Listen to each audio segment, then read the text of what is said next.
정용실의 뉴스 브런치.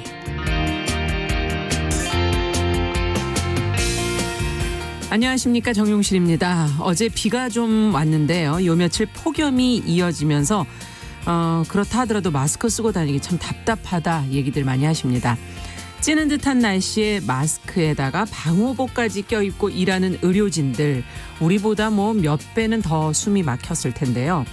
며칠 전에는 폭염에 에어컨도 없는 곳에서 코로나19 검사 관련 업무를 하던 간호사들이 쓰러지는 일이 있었죠. 이 사실이 알려지면서 방역당국에서는 선별진료소의 냉방비, 또 더위를 피할 수 있는 장비와 시설을 지원하기로 했습니다. 진료소별로 상황이 달라서 근무 환경을 당장 일괄적으로 개선하기는 어려운 게 현실이라고 하는데요. 일부 국가에서는 지금 코로나19 종식 선언도 나오고 있는데 여러 가지 이유로 우리는 아직은 불안한 상황입니다. 그래도 상황이 이만큼 안정적으로 관리되고 있는 것은 의료진들의 헌신 덕분이 아닐까 싶은데요. 언제까지 이들의 노고에 기댈 수 있을지 걱정되고 미안한 마음에 또 의료진들이 쓰러지는 일만큼은 좀 없어야 될 것 같습니다. 국민 건강을 위해 애쓰는 의료진의 건강 당연히 챙겨야 되겠죠. 6월 11일 목요일 정용실의 뉴스 브런치 시작하겠습니다.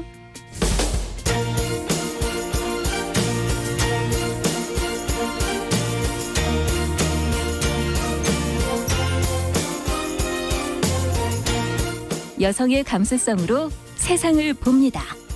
KBS 1라디오 정용실의 뉴스 브런치. 여러분의 의견을 기다립니다. 문자는 샵 9730으로 보내주세요. 짧은 문자 50원, 긴 문자 100원이 부과됩니다. KBS 모바일 콩, 유튜브를 통해서도 무료로 참여하실 수 있습니다. 네, 앞서 말씀드린 것처럼 정용실의 뉴스 브런치는 여러 루트를 통해서 여러분들이 계속 실시간으로 방송을 듣고 보시면서 참여하실 수 있습니다. 많이 참여해 주시고요. 자, 오늘도 뉴스픽으로 시작을 하겠습니다. 주요 뉴스를 좀 골라서 쉽게 풀어보도록 하죠. 두 분 모셨습니다. 더 공감 여성정치연구소의 송문희 박사님, 안녕하세요. 네, 안녕하세요. 전혜연 시사평론가, 안녕하십니까? 네, 안녕하세요. 자, 내년도 최저임금 논의가 오늘 시작이 된다고 하는데 지금 코로나19로 이 경제 상황이 그리 좋지가 않아서 또 경영계, 노동계가 아무래도 서로의 입장이 더 강하지 않을까 하는 생각도 들고 입장이 좀 벌어져 있는 것 같아요. 어떻게 지금까지 얘기가 나오고 있는지, 오늘 얘기가 잘 될 수 있을지 지금 회의 분위기가 좋을 것 같지는 않은데요. 그렇습니다. 내년도 최저임금을 결정하기 위한 최저임금위원회가 오늘 오후 열릴 예정입니다. 네. 최저임금위원회는 일종의 사회적 대화 기구인데요. 근로자 측, 사용자 측, 공익위원 9명씩 모두 27명으로 구성이 되어 있습니다. 네.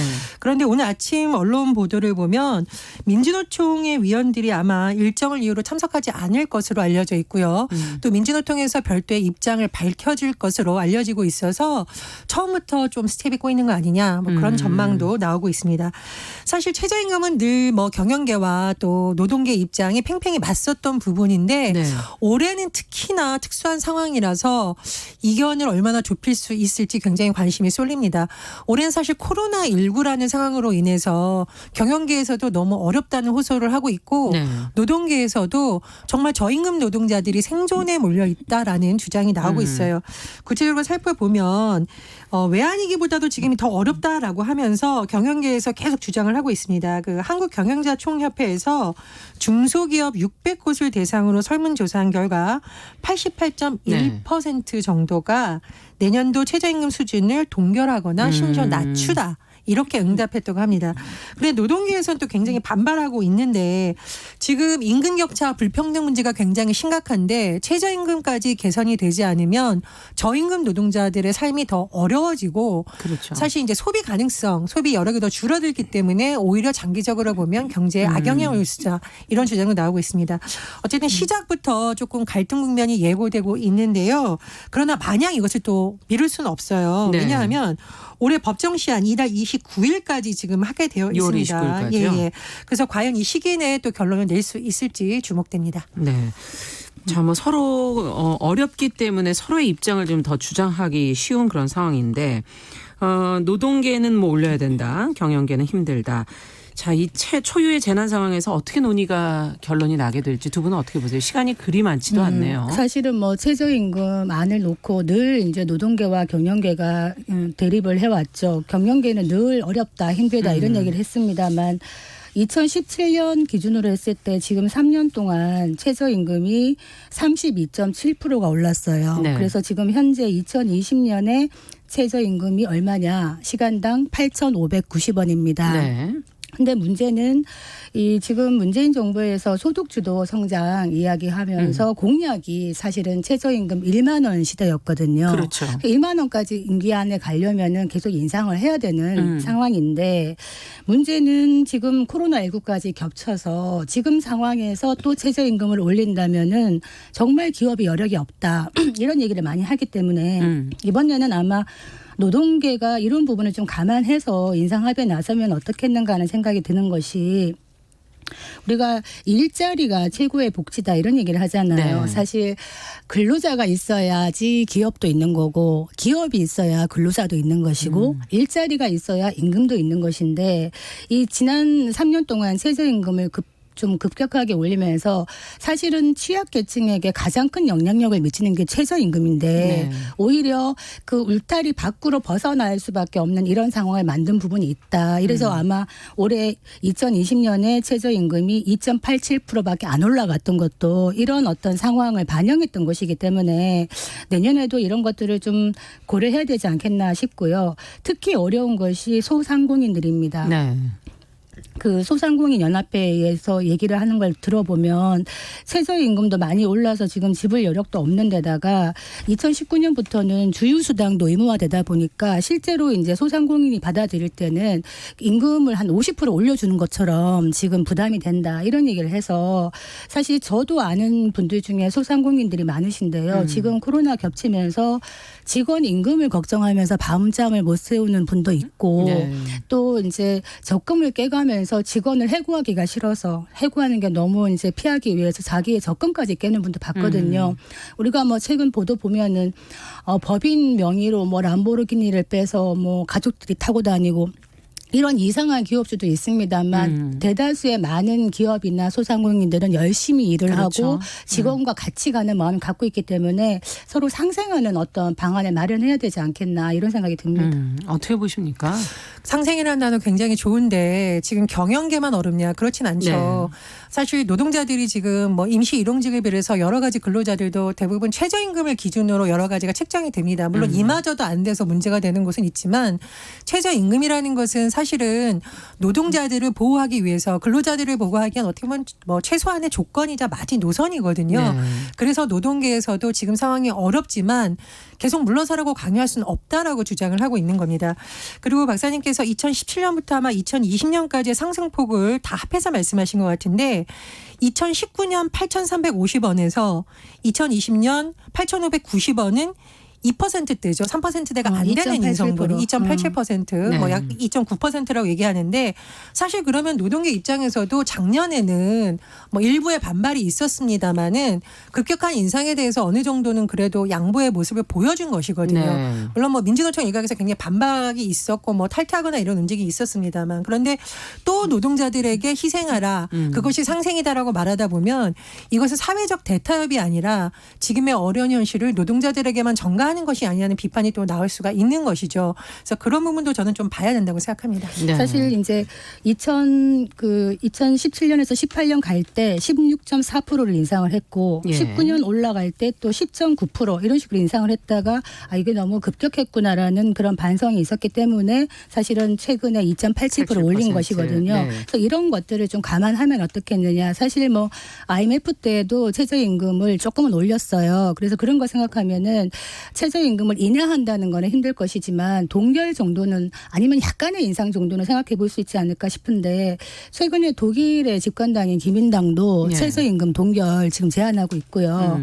그리고 지금 결국에는 임금을 내기 위해서는 일자리를 만들어야 되는데 이 기업이 일자리를 만들기 위해서 지금 각국이 하고 있는 게 리쇼어링 정책이라고 그래가지고 해외에 본국으로. 나가 있는 네. 기업들을 본국으로 끌어들이는 걸 하는 것인데 어떤 인센티브가 있을 수 있느냐. 일단 임금이나 어떤 기업하기 좋은 환경들 이런 걸 만들어야 되는데 실제로 일본 같은 경우에는 우리가 지금 최저임금과 함께 하고 있는 것이 주 52시간 근로제란 말입니다. 네. 이것이 물론 많은 긍정적인 기능을 하지만은 업종에 따라서는 또 탄력적으로 유연하게 할 수 있는 부분이 있기 때문에 소상공인들도 업종 규모별로 최저임금도 차등화하고 그리고 업종의 선택에 맞게 노사가 합의를 한다면은 특별 근로도 할 수 있게 하자 이런 식으로 기업이 작동할 수 있는 분위기를 만들어 주자는 것도 같이 얘기하고 있기 때문에 일자리라는 부분과 임금 부분을 아마 같이 협상대에 올려놓으면 좋지 않겠나 이런 생각이 듭니다. 근데 독일은 지금 시간당 최저임금이 12,400원입니다. 네. 우리나라하고 비교해봤을 때 44% 정도가 높은 상황이고요. 최근 들어서 독일식 어떤 복지제도가 얘기가 많이 되고 있는 이유는 그렇죠.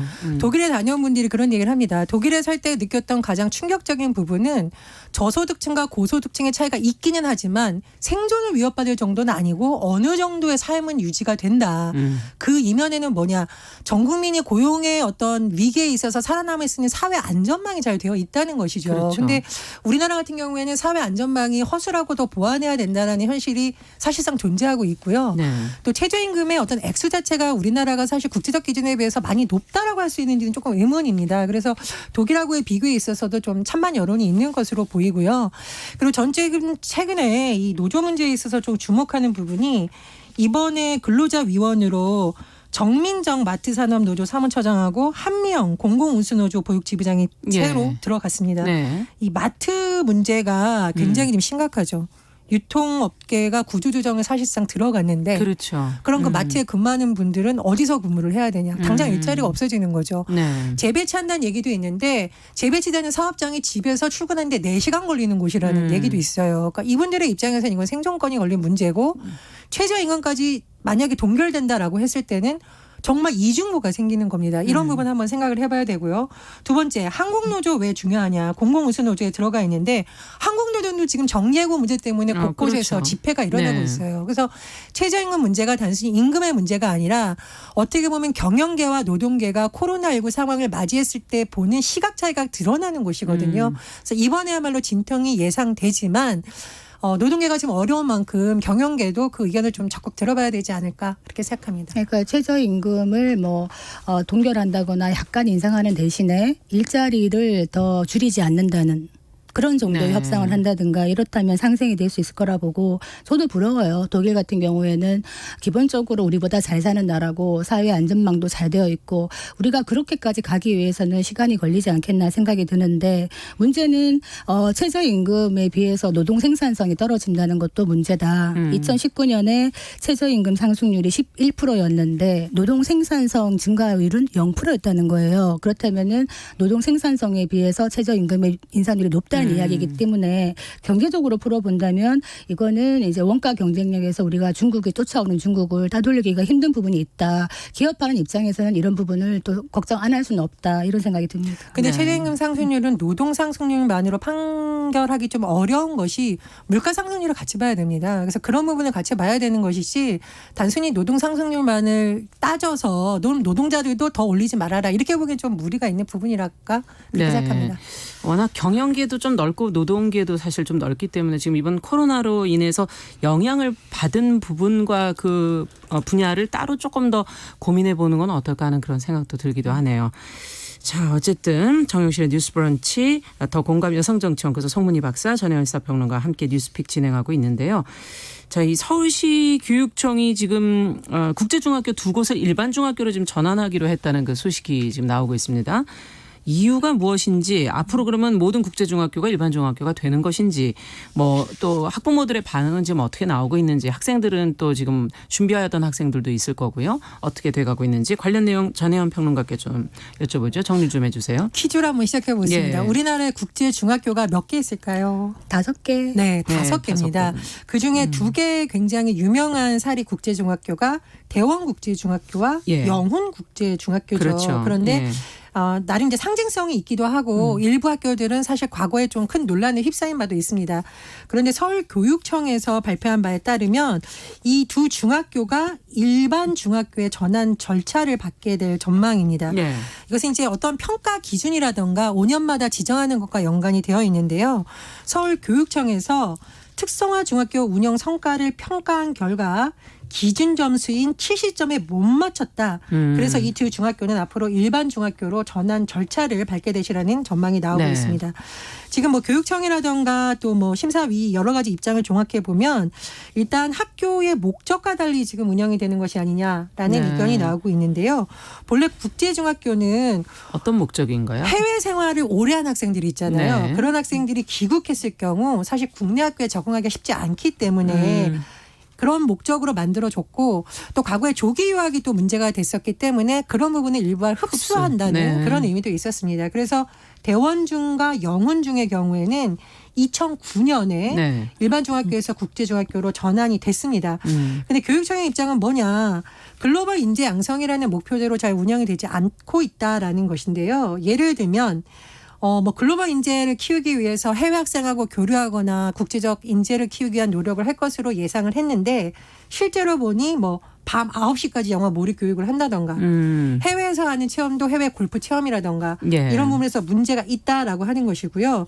그리고 사회적 위화감을 조성할 수도 있다라는 비판도 나오고 있습니다. 네. 학생 1인당 학비가 약 1,000만 원 정도라고 하는데요. 네. 뭐 이런 부분은 교육청의 시각이기도 하지만 또 일부 여론에서도 벌써부터 대학을 서열화시키고 부에 대물림을 시키는 것이 아니냐 이런 비판이 나온 바 있습니다. 하지만 절차대로 했을 경우에 과연 이것이 저항이 없을 것이냐 그렇진 않습니다. 벌써부터 두 학교가 행정소송과 효력정지 가처분 신청을 비롯한 법적 조치를 취할 것이다. 네. 이렇게 되고 있었고요. 반면 서울교육단체 협의회는 교육 공공성 실현을 위한 행보다 또 이렇게 환영한다는 입장을 밝히기도 했습니다. 자, 이거는 지금 어느 측면에 서 있느냐에 따라 또 필요성을 어떻게 보느냐에 따라 또 조금씩 의견들이 다를 것 같은데 두 분은 어떻게 보십니까?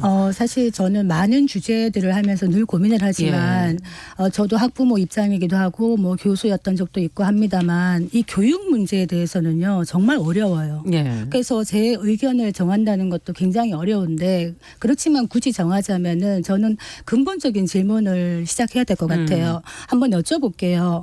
우리가 수월성 교육이라는 얘기를 하잖아요. 네. 수월성 교육 그리고 뭐 평등한 평준화 교육 이런 얘기를 하는데 네. 기본적으로 교육에 대해서 많은 생각 차이가 있을 수가 있어요. 그러니까 한번 생각해 보세요. 수월성 교육이란 게 뭐냐. 남들보다 뛰어나고 우월한 능력을 가진 교육자에 대해서 거기에 맞는 교육을 해주는 게 수월성 교육이에요. 네. 그런데 이제 평준화 교육 내지는 평등한 교육이라는 거는 이제 그렇게 하지 않고 같이 교육을 시키는 것이거든요. 그렇다면 어떤 것이 더 좋을까? 아니면 어떤 것이 더 보완이 될 수 있을까? 이거에 대한 일단 고민이 있어야 되는 것인데 저는 이번에 국제중학교나 이런 부분은 우리가 왜 자사고나 뭐 외고라든가 이런 폐지 같은 그런 논의를 같이 하거든요. 왜 특권적인 학교를 두느냐. 이거 뭐 부모의 경제력에 따라서 아까 말했듯이 1년에 1,000만 원 이런 얘기를 하고 있는데 예. 그렇다면 보다 근본적인 질문. 이런 학교들이 다 없어지고 나면은 한국의 공교육이 살아날까요? 그리고 지금의 사교육 시장이 없어질까요? 작년에 한 해에 학부모들이 초중고 평균 교육비가 한 달 32만 원이 넘는다 그래요. 네. 이거는 이제 어떻게 보면 가장 작은 금액이에요. 더 그렇죠. 많은 금액을 하시는 분들도 많고 한데 아주 이제 경제력이 없는 분까지 합쳤을 때 평균인 것이고 작년 한 해에 사교육에 쓴 비용이 21조예요. 네. 그래서 실제로 우리가 저출산 저출생 얘기하는 이유가 아이를 낳아서 키우는 것도 어렵지만은 교육에 너무나 많은 돈이 든다. 우리 옛날처럼 학교만 가서 교육을 받을 수 있는 게 아니라 이제는 학교를 좀 빠지더라도 학원은 꼭 가는 이런 시대가 됐단 말이에요. 그렇다면 이런 과열한 사교육은 어떻게 만들어졌으며 이게 없앨 수 있는 것인가. 지금 문재인 정부가 이런 얘기를 해요. 국가가 책임지는 교육 얘기를 하고 있는데 이렇게 사교육을 많이 시키는데도 불구하고 오히려 기초학력이 미달한 학생들은 늘어나고 있다는 거예요. 이게 뭐냐. 기초학력 미달 검사를 하는데 교과 과정을 20%도 이해하지 못하는 학생이 이 미달이라는 거예요. 그런데 중고생 10명 중에 1명은 수포자. 네. 그리고 이 미달하는 학생들이 또 계속 늘어나고 있는 거예요. 그렇다면 대체 이 교육의 문제가 무엇인가에 대한 근본적인 질문부터 하고 들어가야 되는데 교육이라는 거에 대해서 이게 뭐 정권에 따라서 교육감에 따라서 이렇게 바뀌어진다. 그리고 네. 대학 입시도 매년 뭐가 달라진다. 이렇게 되면은 예측 가능성이 없어요. 그렇게 되면은 네. 사교육 시장에 불안 마케팅이 더 먹혀요. 학부모들 입장에서는. 그렇기 때문에 저는 이거에 대한 찬반을 떠나서 이런 거에 대한 한번 질문을 던져보고 싶다. 이 말씀 드리겠습니다. 국제중학교에 대한 논란은 정부에 따라서 달라진 게 아닙니다. 그건 팩트가 아니에요. 박근혜 정부 2013년 8월 국민일보 보도에서 어떤 내용이 나왔냐면 박근혜 대통령이 직접 나서서 이런 취지의 발언을 했습니다. 지정 목적에 못지않는 학교를 계속 놔둬야 되냐. 그러니까 지정 목적에 이것이 부합하냐는 측면도 저는 봐야 된다고 봅니다. 네. 물론 이제 근본적 철학의 차이도 있겠지만 예를 들어서 아이들을 밤 9시까지 잡아놓고 계속 영어 교육 시키는 그게 학원이지 그게 어떻게 학교라고 볼 수 있을까요?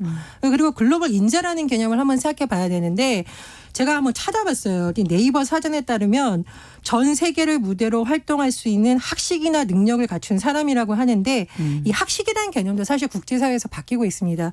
최근에 국제사회에서 가장 주목받은 10대 16살의 그레타 툰베리죠. 스웨덴의 환경운동가예요. 근데 우리나라 같은 경우에는 영어를 잘하고 좋은 고등학교 가고 소위 명문대학을 가거나 글로벌 기업에 취직하거나 돈을 많이 버는 직업이 글로벌 인재라고 생각을 되다 보니 국제중학교에서부터 사실상 입시학원처럼 운영되고 있다는 비판이 많이 제기가 됐습니다. 네. 그리고 실제로 지난해에 모 의원실에서 교육부로부터 자료를 제출받았는데요. 외고 국제고 입학생 중 가장 많은 학교가 국제중학교였다라고 합니다. 네. 그럼 이거는 글로벌 인재를 양성하는 기관으로 봐야 될 건지 아니면은 외고하고 국제고를 준비하고 있는 어떤 수순으로 봐야 되는지 좀 의문이 네. 들고요. 그리고 지금 이게 뭐 전 국민을 흡수할 수 있는 층도 아닙니다. 학비를 1,000만 원씩 중학교 때보다 낼 수 있는 국민들이 얼마나 될 것인가에 대해서도 한번 생각해봐야 된다고 봅니다. 교육 문제는 사실 조금 저희가 복잡하고 긴 논의이기 때문에 오늘 다 할 수가 없을 것 같아서 짧게 따로 저희가 한번 더 따로 해야 한 번 더 될 저희가 문제예요, 시간을 마련하도록 하고요. 오늘 뉴스 중에 사실 또 중요한 게 하나 더 있기 때문에 하나를 좀 더 짚어보도록 하겠습니다. 오늘 얘기는 여기서 교육 논의는 마무리하고 저희가 한 번 더 교육에 관한 얘기는 정말 무엇이 우리 시대의 중요한 부분인지 백년지대계를 할 수 있는 방향으로 좀 고민해 보도록 하겠습니다. 근데 최근에 아주 심각한 아동학대 사례들이 지금 연이어 지금 보도가 되고 있어서 대통령도 이건 대책을 좀 살펴봐야 된다라는 언급을 하셨거든요. 부모가 자녀를 처벌하는 걸 법률로 금지하는 그런 방안을 체벌하는 거죠. 부모가 자녀를 체벌하는 거를 법률로 아예 금지하는 방안을 법무부가 지금 추진하겠다 지금 그런 보도 나오고 있는데 관련 내용을 송 박사님께서 현재 법률하고 좀 비교해서 얘기 좀 해주시고 네. 저희가 이걸 고민해 보도록 하죠. 민법 915조를 보면은 부모의 징계권이 규정되어 있어요. 네. 친권자는 그 자를 보호 또는 교양하기 위하여 필요한 징계를 할 수 있다라고 규정이 되어 있는데 필요한 징계를. 이 징계를 가지고 어떻게 생각하냐면 체벌을 할 수 있다고 생각하는 부모들이 있는 거예요. 체벌을. 네. 그런데 문제는 사회 통념상 이 말하는 여기서 징계라는 거는 허용할 수 있는 정도의 어떤 훈육을 얘기하는 것이지 자녀에게 신체적 고통이나 폭언 이런 걸 하는 거는 포함이 안 돼요. 네. 그런데 최근에 사건들을 보면은 왜 그 아이를 가방에다가 가둬갖고 그렇죠. 숨지게 한 사건 그리고 최근에 창녕의 9살짜리 네. 소녀가 저는 진짜 너무 아이를 갖다가 물속에다가 머리를 넣고 뭐 쇠사슬을 묶었다. 네. 이런 심각한 학대.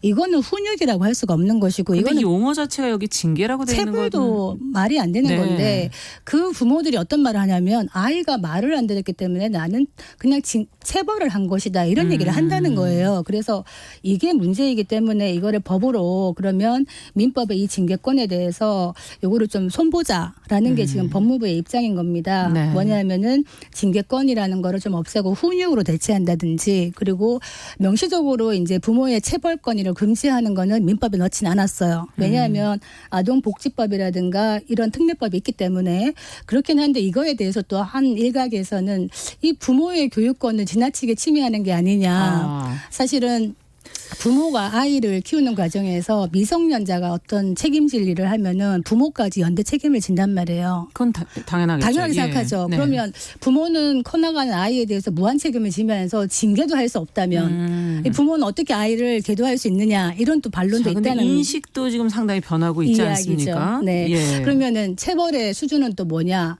우리가 왜 꿀밤 한 대 때린다든지, 야 너 손 들고 서 있어, 아니면 방에 가서 가둔다든지 이런 걸 많이 한단 말이에요, 실제로. 그러면 어느 정도까지가 체벌이고 어느 정도까지가 훈육인가에 대한 그러니까요. 사회적 합의가 없어요. 이 기준부터 만들어야 되는 게 아닌가 이런 예. 생각이 듭니다. 지금 여러 가지로 참 이게 삶에서 부딪히는 문제이기 때문에 네. 어떻게들 생각하시는지. 사실 이거 지난해부터 예. 굉장히 논란이 됐던 사안이고요. 지난해는 오히려 정부가 눈치를 보다가 미뤘다라는 비판이 제기된 바 있습니다. 너무 아동학대 사건이 심각해지니까 그리고 문재인 대통령도 사실 언급을 하면서 좀 뒤늦게라도 나선 거는 저는 그나마 다행이라고 보는데요. 지난해에 세계 어린이 단체가 체인지 9.15 캠페인을 했습니다. 네. 이 9.15가 바로 민법 제915조 그렇군요. 이번에 손보겠다는 친권자의 징계권에 대한 문제입니다. 네. 이 단체가 한 말을 딱 들으시면 아마 마음에 와닿으실 거예요. 세상에 맞아도 되는 사람은 없다. 그렇죠. 우리는 아동이 훈육의 대상이고 당연히 돼도 되는 대상이라고 생각을 했었지 아동의 눈에서 권리를 보는 관점은 좀 부족했던 것 같습니다. 그래서 어린이 단체들이 나섰다고 보고요. 해외에서도 보면 뭐 스웨덴을 비롯해서 57개 국가에서 네. 법으로 아예 이런 거를 금지하고 있다라고 합니다. 왜냐하면 체벌이 너무나 당연한 것으로 여겨지는 문화를 바꾸기 위한 것이거든요. 네. 그래서 저는 사실 이번에 법무부가 뭐 좋은 점도 있고 나쁜 점도 있지만 이번에 이렇게 법 개정을 하는 것은 아동들을 위해서 꼭 필요한 조치라고 생각합니다. 제 지인이 질풍노도의 사춘기를 보내는 아이가 하도 말을 안 들어서 진짜 꿀밤을 한 대 때렸대요. 그랬더니 걔가 눈을 탁 치켜뜨면서 엄마 신고할 거야 아동학대로 이렇게 얘기를 했죠. 너 놀랬다 그 얘기를 하는데 해외에서 그런 얘기들을 많이 우리가 하시죠. 실제로 한국도 그렇다는 거예요. 근데 우리가 아이를 키우면서 친구 같은 부모, 민주적인 부모 이런 얘기를 합니다. 좋죠. 좋지만은 또 다른 측면에서 부모는 아이에 대해서 부모로서 인생 선배로서 어떤 부분은 제대로 가르쳐야 될 부분이 있어요. 예. 그런데 이거를 때려가면서 가르칠 건 없는 거거든요. 그렇죠. 제 개인적인 경험을 보면 제가 5살 때 딱 한 번 맞아봤어요. 아빠한테. 근데 그 기억이 지금까지 나는 거예요. 그래서 때려서 가르칠 필요는 없다. 네. 이 말씀 드리겠습니다. 오리너구리님께서 꽃으로도 때리지 말라 그랬는데 애들을 왜 때립니까? 이렇게 의견을 주셨습니다. 자, 오늘 얘기는 여기까지 듣도록 하죠. 뉴스픽 전혜연 평론가 그리고 더 공감 여성정치연구 소송문희 박사 두 분 수고하셨습니다. 감사합니다. 정용실의 뉴스 브런치 듣고 계신 지금 시각 10시 32분이고요. 라디오 정보센터 뉴스 듣고 오겠습니다.